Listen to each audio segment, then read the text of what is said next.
Stop looking for validation from outside sources. In the beginning, no matter what you go to do, no one's gonna believe in you the way you believe in you. Maybe except a parent, and even in that case, you never really know. Um, when you get that idea in your mind, like you want to do something, the best thing to do. Yes, you could talk about it to others, but you gotta understand everybody's not gonna be invested in your idea, in your dreams the way you are.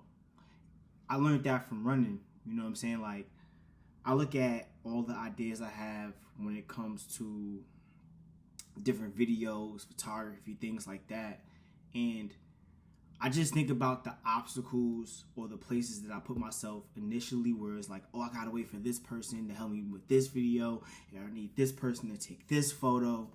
And that led me to not seeing things through. So then one day I woke up and was like, you know what?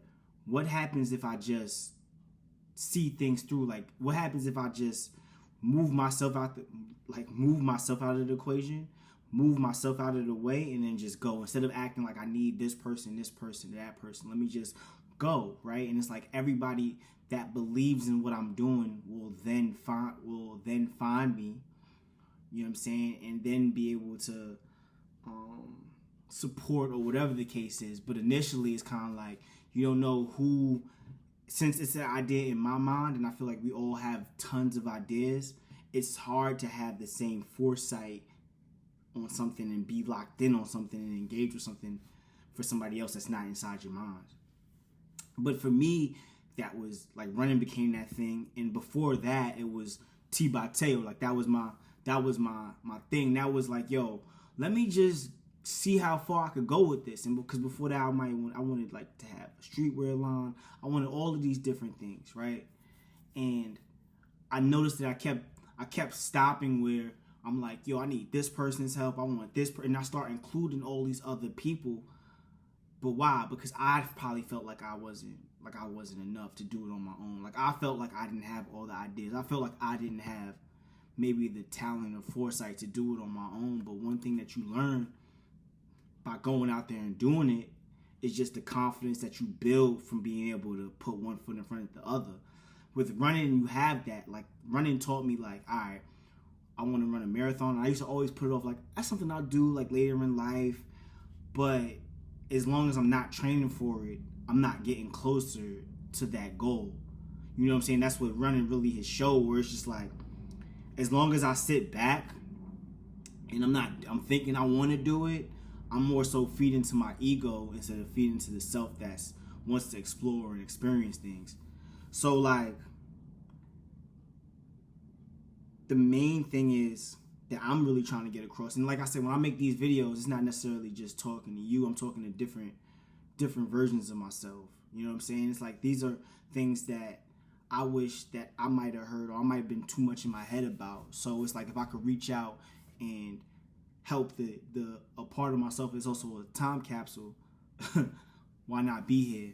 But no one's gonna have the vision that you have for yourself. So it's like you have to be able to pick yourself up by the bootstrap. And once you do get the vision out there, you notice that your community, your people will come. And I've been able to see that with this thing where it's just like people now like, yo, I see what you're doing. I see how you moving. Like, how can I help? Or whatever the case may be. But in the beginning, it was like, I might have been felt like I felt like I couldn't get help. And then from there, I just defeated myself like, oh, I'm not enough.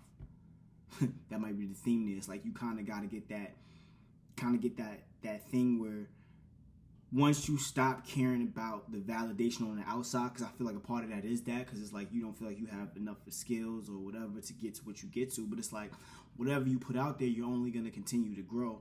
And the only difference between you and somebody else is the fact that whether they're trying or not, or how prepared they are or not. You know what I'm saying? So it's like those are simple things that you could hit and you could execute. It's just like I said, if you want to run a marathon, it's like, well, if you do no training, the marathon is going to be tough. But if you do train for it, you're putting yourself in a better position. That's like, all right, I've been putting in a lot of work to when I get here, you know what I'm saying? But then with that, it's more than just putting one foot in front of the other.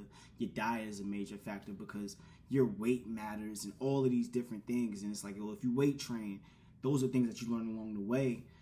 But I mean, the main thing is just to go out there and put one foot in front of the other, and no matter which way your feet are facing, you're always facing forward. But yeah, so it's like, as long as you, and that's the hard part. The hard part is taking something out of your mind and putting it out, right? And that's when it's successful.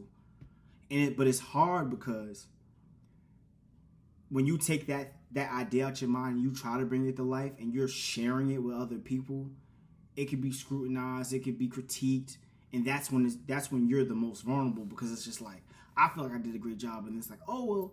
That's why it's like, you can't look for that external validation. You got to be able to believe that only you know the work that you put in. Only you know the ideas that are in your mind. Only you could bring those. Only you know the exact vision.